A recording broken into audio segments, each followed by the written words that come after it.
I know what home ownership means. And sadly, right now, it is out of reach for far too many American families. That was just a tiny little snippet from Kamala Harris's new political campaign ad tackling the housing crisis, something that Americans across the political aisle care deeply about. And what I was curious to see is whether or not she proposes solutions that actually get to the root cause of our housing crisis. And I'm happy to report that she did. Let's take a look. For most of my childhood, we were renters. My mother saved for well over a decade to buy a home. I was a teenager when that day finally came, and I can remember so well how excited she was. I know what home ownership means, and sadly right now it is out of reach for far too many American families. During the foreclosure crisis, I took on the big banks who exploited people in the housing market. And today, corporate landlords buy hundreds of houses and apartments, then turn them around and rent them out at extremely high prices. I will fight for a law that cracks down on these practices. We will end America's housing shortage by building 3 million new homes and rentals. We should be doing everything we can to make it more affordable to buy a home, not less. I'm Kamala Harris, and I approve this message. I have a million things to say about this, but before I do, Cenk, initial thoughts. Housing is a huge issue. I'm thrilled that the Democrats figured that out and they're campaigning on it. That is the correct strategy. Proof's in the pudding. Let's see if they actually do anything. Number one thing they should do is ban private equity from buying homes, but private equity is a giant donor to both parties, but especially Republicans. Hey, don't scroll away. Come back. Because before the video continues, we just want to urge you to lend your support to TYT. You power our honest reporting. You do it at tyt.com/team, and we love you for it. I'm gonna just go back to her DNC speech because there was a lot in her DNC speech that I liked. Some elements of her DNC speech, particularly foreign policy related stuff that I hated. But what we had to get through before the interesting part kicked in was her biographical stuff, which I get it, it humanizes her, but she's gotta stop leaning into that direction too much, right? So like, she loves talking about her mom, she loves talking about her childhood, but you have to remember the first few seconds determines whether or not the viewer is gonna be hooked onto your message. And so if you start off with your biographical stuff, I feel like some people are gonna tune out. Just a little critique about how the ad was put together.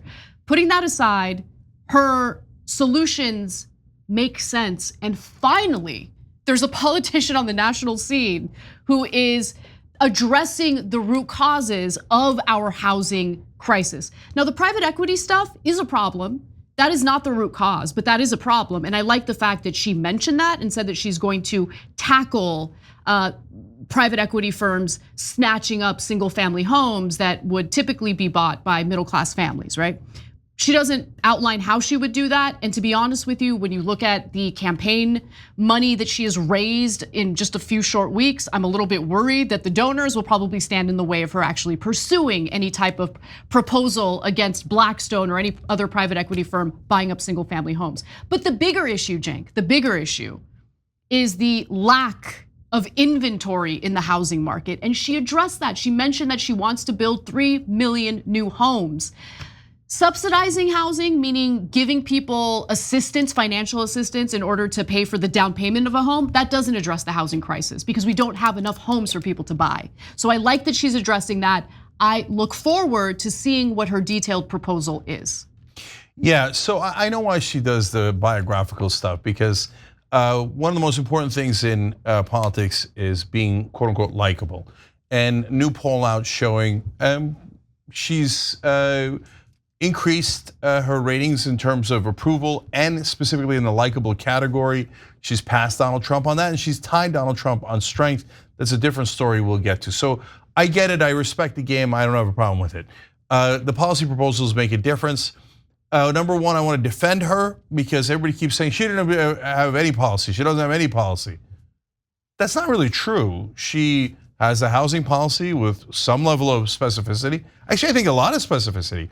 $25,000 for the new homeowners, building 3 million new homes, going after private. These are all very specific, right? And then you've got the issue of the prices. She's got policy proposals there.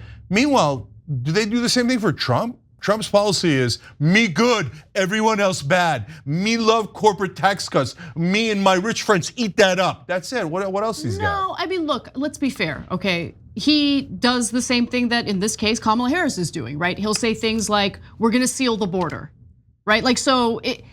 But that's way less specific.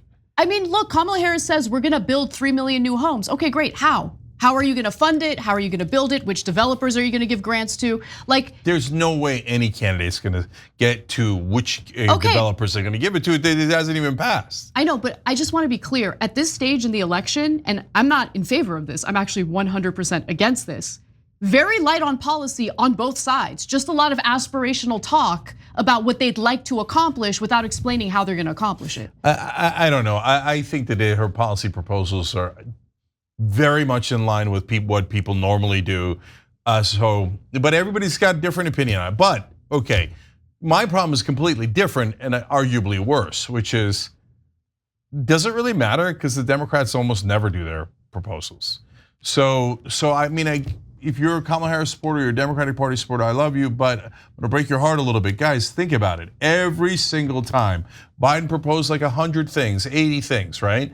And then he goes, and then if you said anything about those proposals during the election, every Democrat in the world would yell at you at the top of their lungs, how dare you? Joe Biden is a good, decent man, and he's gonna do all of that. And then he does like 4 things, and they go, so unreasonable of you to expect more than 4. Well, then don't object when I say he's not gonna do the 76 other ones, because they never do. And then every Democrat then turns around and forgets today. When they're proposing the policies, later they'll say, well, of course she couldn't have done any housing policies. She didn't have enough votes in the Senate. She needed 78 votes in the Senate, and the parliamentarian objected. Of course she wasn't gonna do it. Well, if she's not gonna do any of them, why are we having this debate? Why are we having this discussion? So to me, I would rather have like 3 or 4 proposals where she goes, I'm staking my career on this. Okay, hold me accountable, because I'm gonna get this done come hell or high water. Then I go, okay, now we're having a conversation. But instead you get a lot of loose talk, right? And then later everyone will pretend that she never promised any of these things.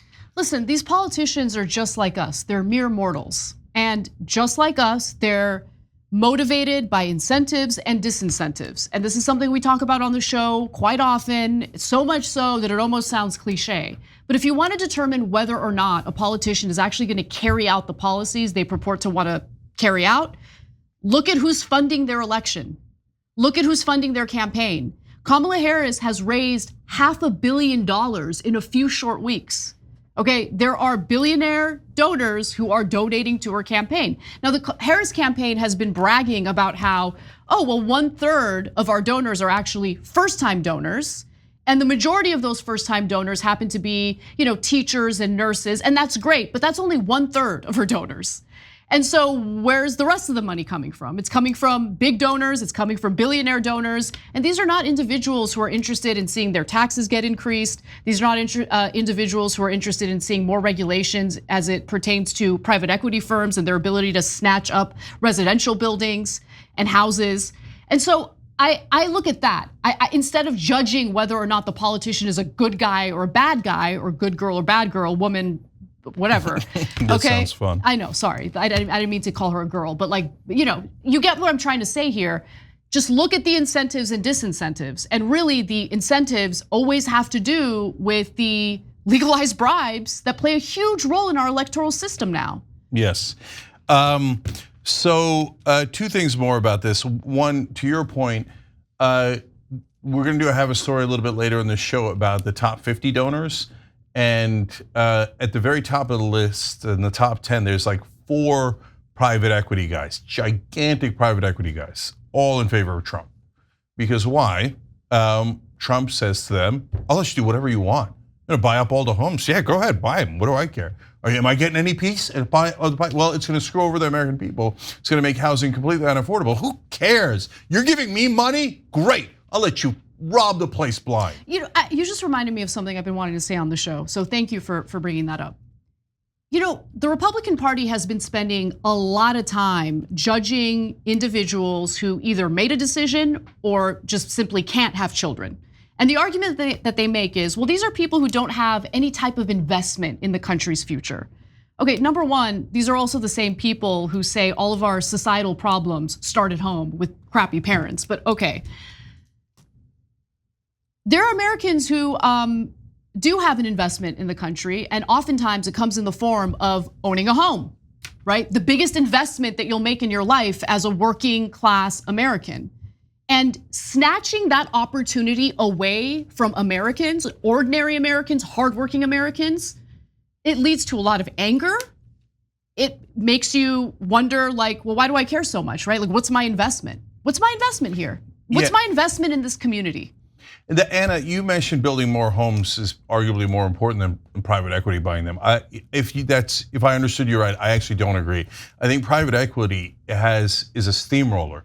They're going to buy all of the homes. No, you're right. You're right about that. So if you don't deal with the private equity question, because remember, private equity is, you have all these investors who go to a private equity firm. So the private equity firm can invest in different things other than the stock market, right?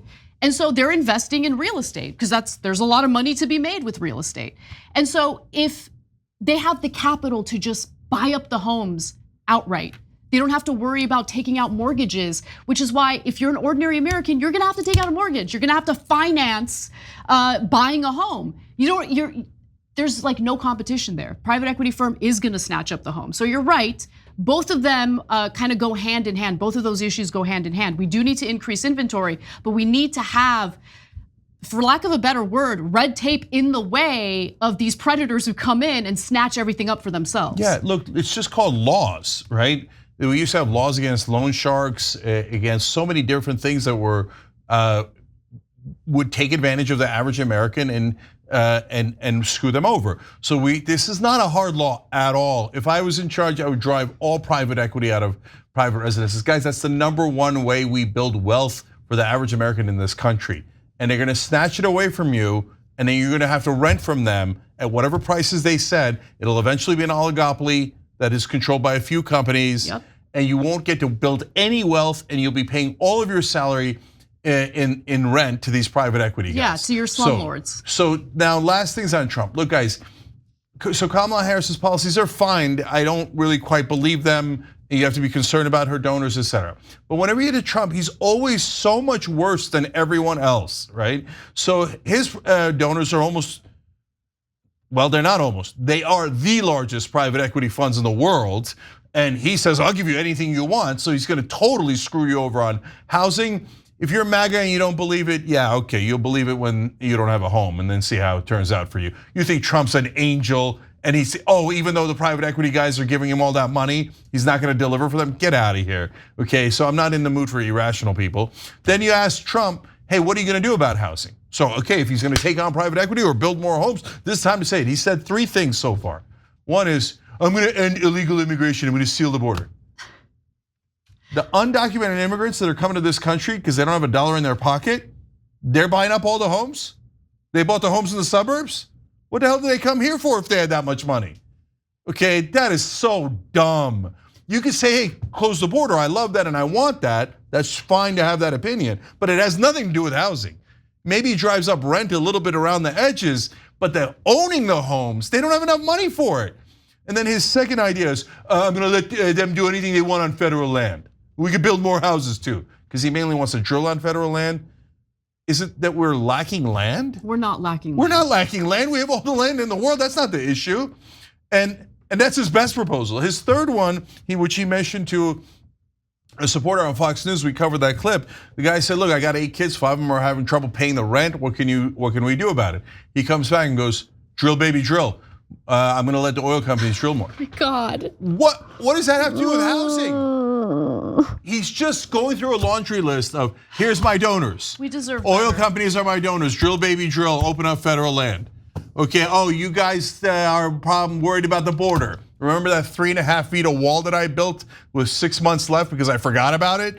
Yeah, that plus that'll fix housing. No, it won't. Guys, don't vote for a moron, okay? So like people ask me every once in a while, hey, are you thinking about Trump or whatever? No, I would never vote for someone for president that wasn't at least in double digits in IQ.